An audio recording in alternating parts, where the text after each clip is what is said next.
कहीं आंसुओं का खजाना मिला, कहीं ख्वाब कोई सुहाना मिला। जहां भी गए हम, जिधर भी गए हम, अजब जिंदगी का फसाना मिला।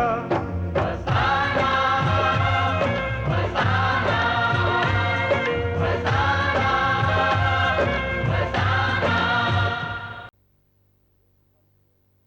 मुझे तो कुछ समझ भी नहीं आ रहा, भगवान मुझे किस गलती की सजा दे रहा है। तुझे किस गलती की सजा मिल रही है ये तो मैं नहीं जानता, लेकिन इतना जरूर जानता हूं, कानून तुझे क्या सजा देगा। बैंड तो अब तुम्हारा बजेगा बिल्ला, तुम्हारा। क्या तुम्हें पता नहीं है कि इस लड़की के साथ बाली साहब का क्या रिलेशनशिप है? अगर उन्हें पता चला कि तुम... शाने, अपन का नाम मंजीत बिल्ला है। क्या? मंजीत बिल्ला। और बिल्ला अगर किसी पे झपाटा मारता है ना तो उसकी एक खिड़की बंद हो जाती है। हम 2 नंबर के आदमी हैं, और 2 नंबर के आदमी जो समय देते हैं उस पर नहीं आते, वरना कोई भी।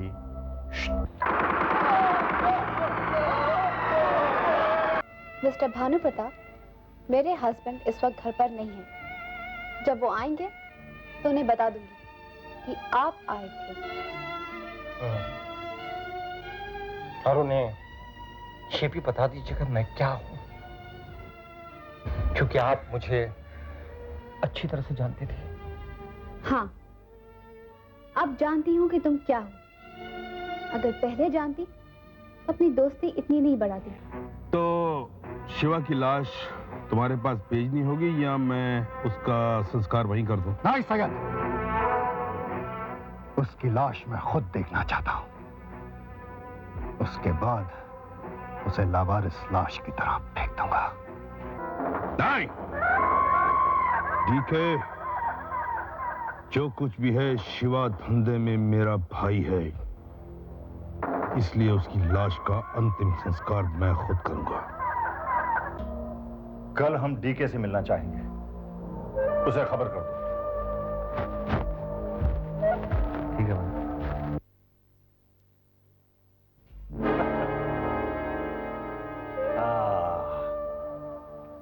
बिल्ला जी, तुमने कहा था कि डीके यहां हमारा इंतजार कर रहा है, he is waiting for us, लेकिन वाले साहब मैंने उसे फोन करके बता दिया था कि आप आ रहे हैं, और पता नहीं क्यों नहीं आया। मैंने आपसे कहा था ना, उसका कुछ ज्यादा ही भाव बढ़ गया है। वो आपकी जरा भी परवाह नहीं करता। परवाह करेगा, जरूर करेगा। वो एक हिंदुस्तानी कहावत है, इट्स ए सेइंग, कब तक छुपेगी कैरी पत्तों की आड़ में। कैरी, यू नो बिल्ला, कैरी, कच्चा आम, कैरी, कच्चा आम। कब तक छुपेगी कैरी पत्तों की आड़ में?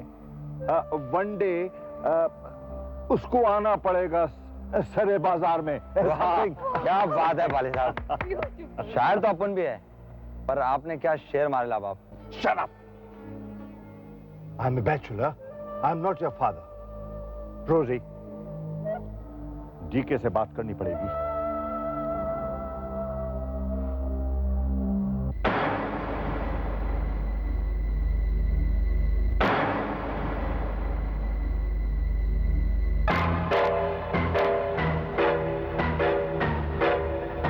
मिलने की कोशिश मत करना बाली।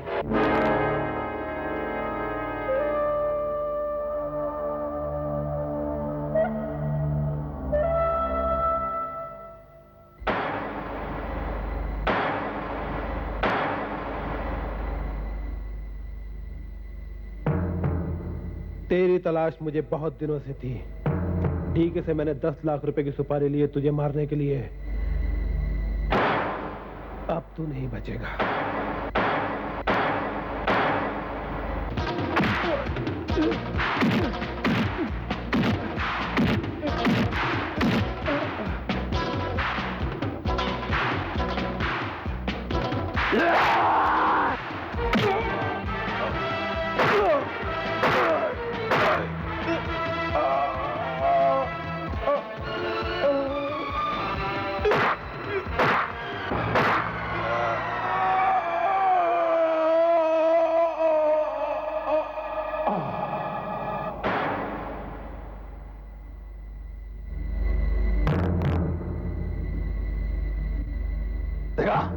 वाली साहब, ये डीके का आदमी। नहीं नहीं बिल्ला, ये डीके का आदमी नहीं हो सकता। लेकिन वाली साहब, फिलहाल यहां से चल, बाद में बात होगी।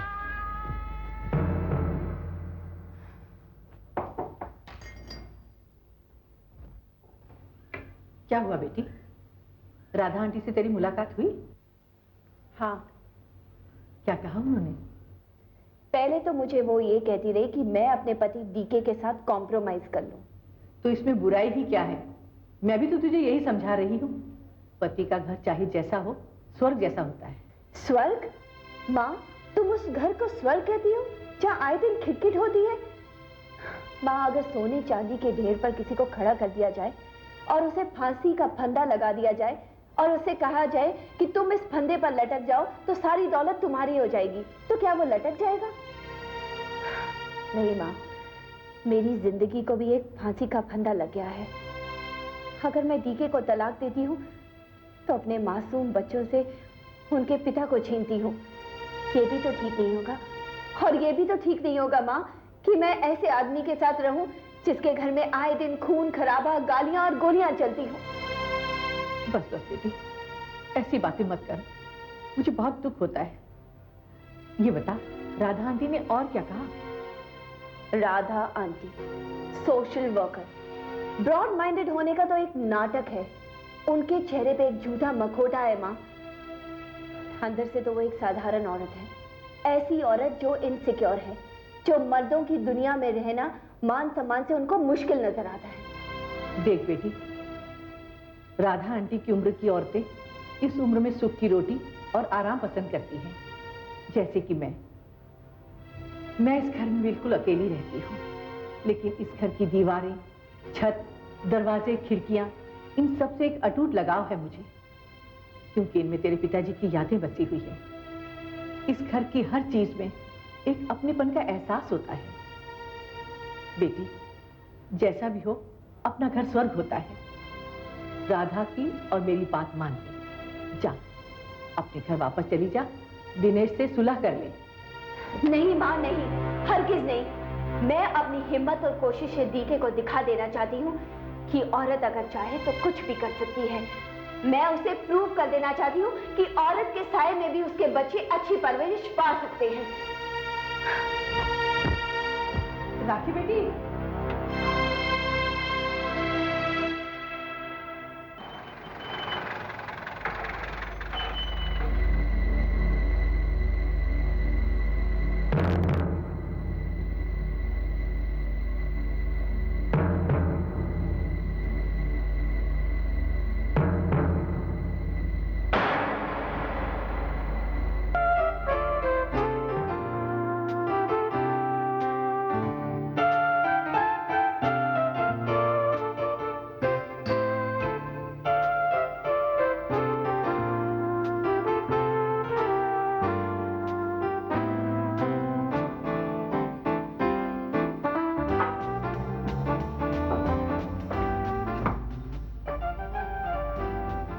ये है संजय। Wow, handsome. श्वेता ने उसे यहाँ बुलाया है।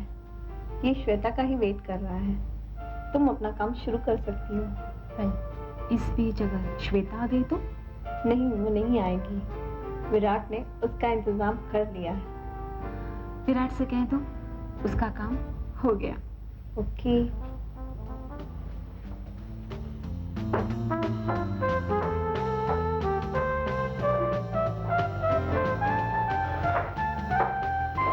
हाय हैंडसम।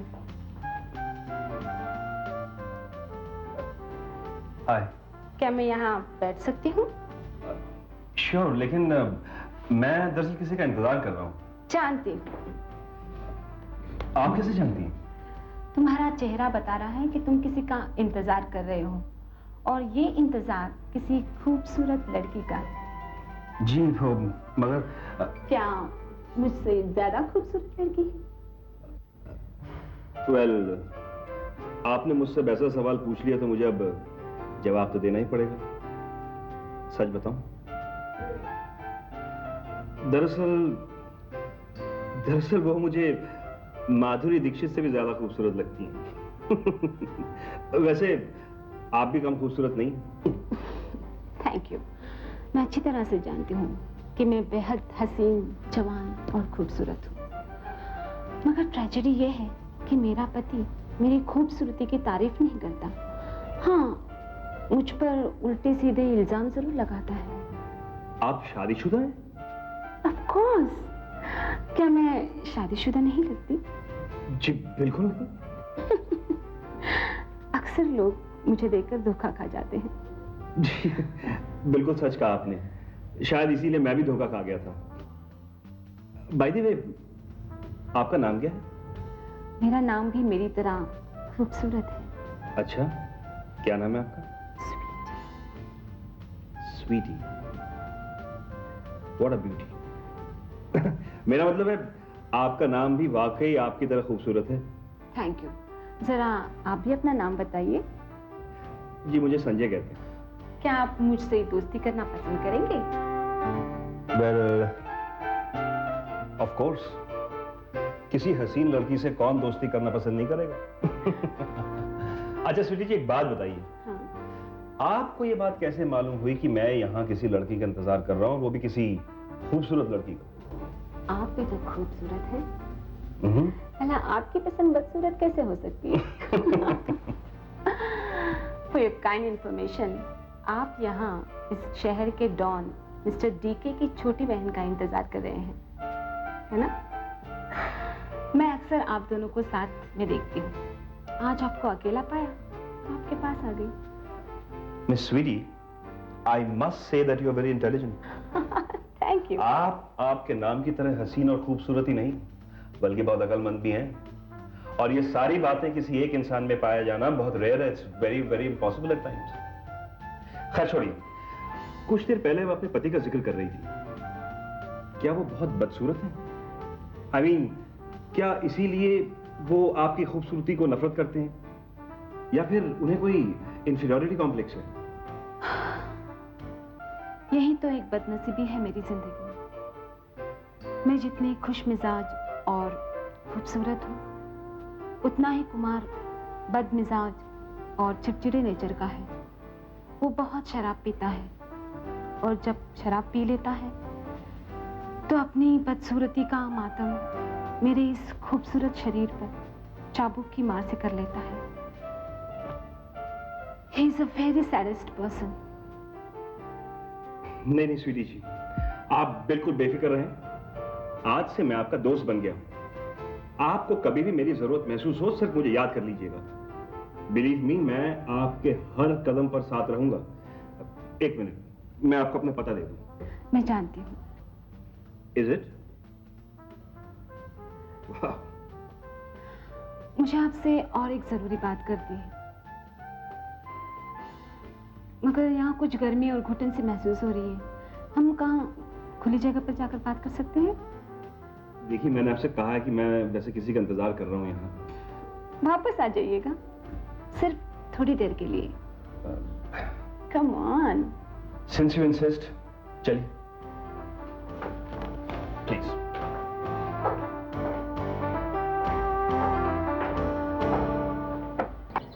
हाँ वाली साहब, हाँ ठीक है, हाँ श्योर सर, कह दूंगा मैं। Okay sir. क्या किसका फोन था? वाली साहब का फोन था बिल्ला। क्या बोल रहा था? वो कह रहे थे आज शाम को डी के साहब से मिलने जाना है, और उन्होंने एक बात और कही है कि वहाँ पर डी के साहब को कोई भी ये नहीं बताएगा कि वाली साहब के ऊपर कल रात को हमला हुआ था। ये बात वो उनसे छुपाना चाहता है। लेकिन बिल्ला, मैं एक बात नहीं समझ पाया हूँ आज तक। अरे यार, तुम कहते कुछ हो, करते कुछ हो। अब देखो, तुमने उस किलर को पैसे दिए थे ना बाली साहब को मारने के लिए, और अब तुम्ही ने बाली साहब को बचाकर उस किले को ही पलटू कर दिया। अरे यार, ये समझ में नहीं आई बात। वो नहीं समझेगा राजा, तो अभी बिल्ला का फितरत से वाकिफ नहीं है। धीरे धीरे समझ जाएगा। I just don't understand you, बिल्ला। You will understand. देख राजा, अपन पहले बाली का सुपारी दिया उस पंटर को, बाद में साला बाली को बचाकर अपन ने वो पंटर को मार डाला, ताकि साला ये बाली अपन पर भरोसा कर सके। अब बाली अपन मुट्ठी में है और अपना दूसरा मुट्ठी खाली है अभी। इसको भी बंद कर देगा। मालूम है क्यों? फिर डीके का नाम लिखेला है। अब डीके भी गया और अपन नंबर 1 बनेगा राजा, नंबर 1। और हाँ, एक दिन साला ये बाली को भी टपका देगा और अपन सिंडिकेट का खास बनेगा राजा, सिंडिकेट का खास बनेगा।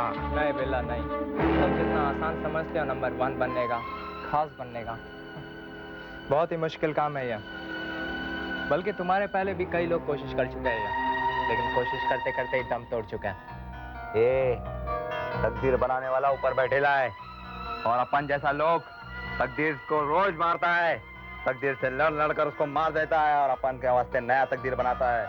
देखना राजा, एक दिन अपन भी तकदीर बनाएगा, अपना भी सितारा चमकेगा राजा, अपना भी सितारा चमकेगा।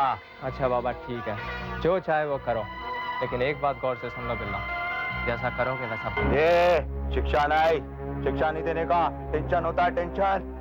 पागल हो गया है, टेंशन देता है। अच्छा बाबा ठीक है, शाम को डीके साहब से मिलने जाना है, be ready.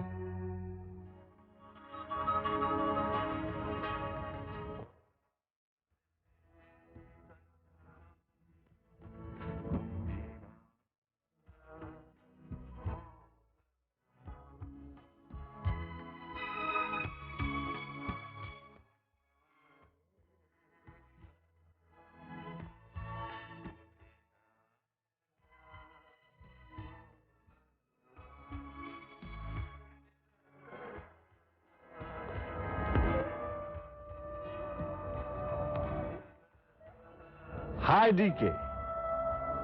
Oh, hello, Bali. Have a seat.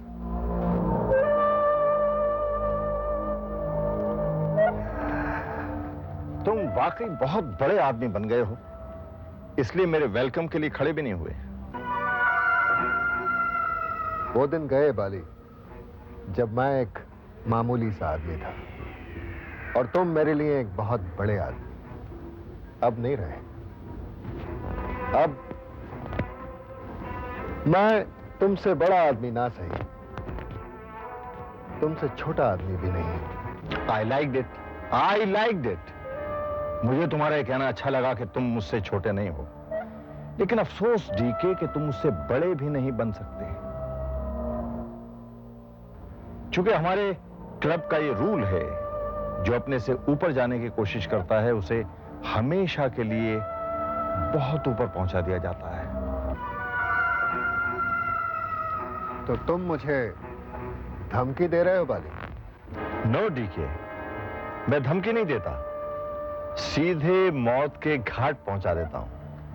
लेकिन मालूम नहीं कि मैं तुम्हें बर्दाश्त क्यों करता हूं। शायद इसलिए कि मैं तुमसे बहुत ज्यादा प्यार करता हूं।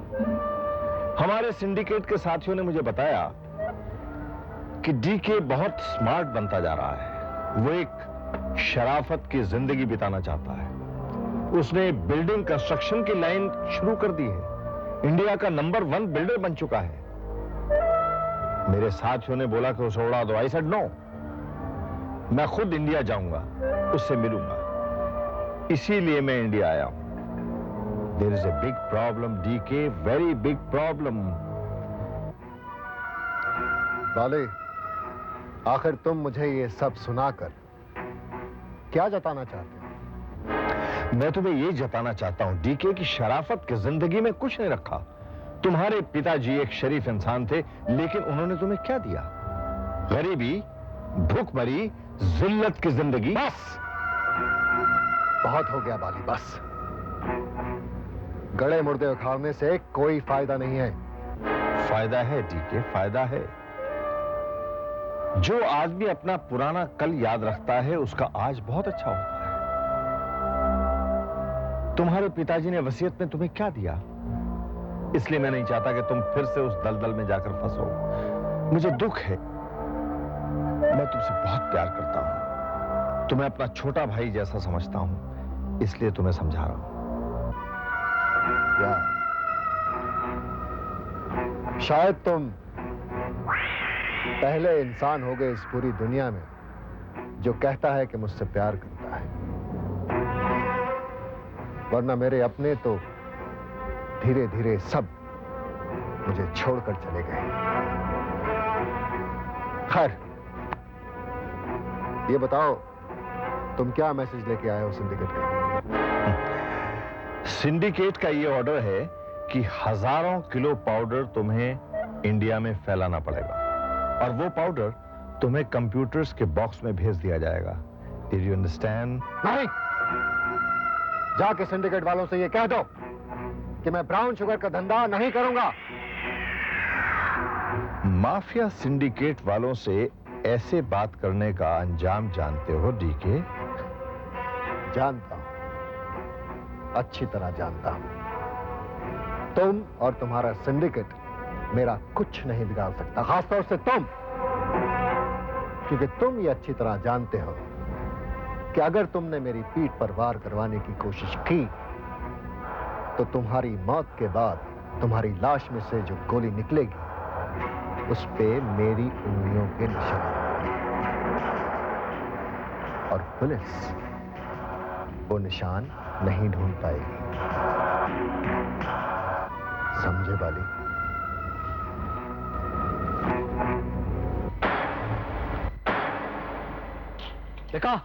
देखा, मैं बोला था ना बड़ी साहब आपको, ये डीके किसी का नहीं हो सकता।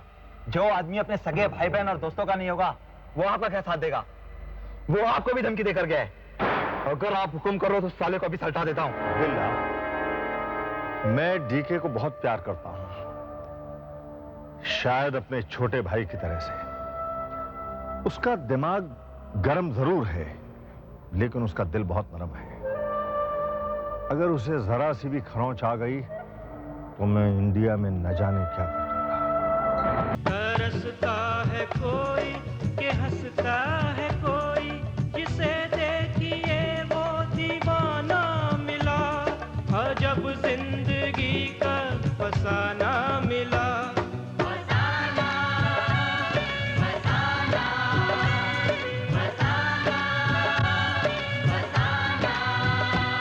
कहीं आंसुओं का खजाना मिला, कहीं ख्वाब कोई सुहाना मिला। जहां भी गए हम, जिधर भी गए हम, अजब जिंदगी का फसाना